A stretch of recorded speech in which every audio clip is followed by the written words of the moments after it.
Nasa state of unrest pa rin ang Bulkang Kanlaon sa Negros Oriental ayon po sa PHIVOLCS. Nakapagtala ang Seismic Monitoring Network ng siyam na volcanic earthquakes sa nakalipas sa 24 oras.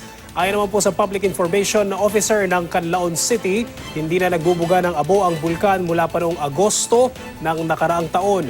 Pero hindi na raw inalis ng PHIVOLCS ang Alert Level 1 sa bulkan matapos itong magbuga ng abo noong Marso ng 2016. Sa ngayon ay nananatili ang Alert Level 1 sa Canlaon Volcano, sanhi po yan ng hydrothermal processes na posibleng magdulot ng minor eruptions. Kaugnay nito, pinaalalahanan ng lokal na pamahalaan ng publiko na bawal pang pumasok sa 4-kilometer radius permanent danger zone dahil pa rin po sa hindi nito normal na kalagayan. Pinaalalahanan din ng Civil Aviation Authorities na payuhan ang mga piloto na iwasang dumaan malapit sa bulkan para maiwasan ang anumang sakuna.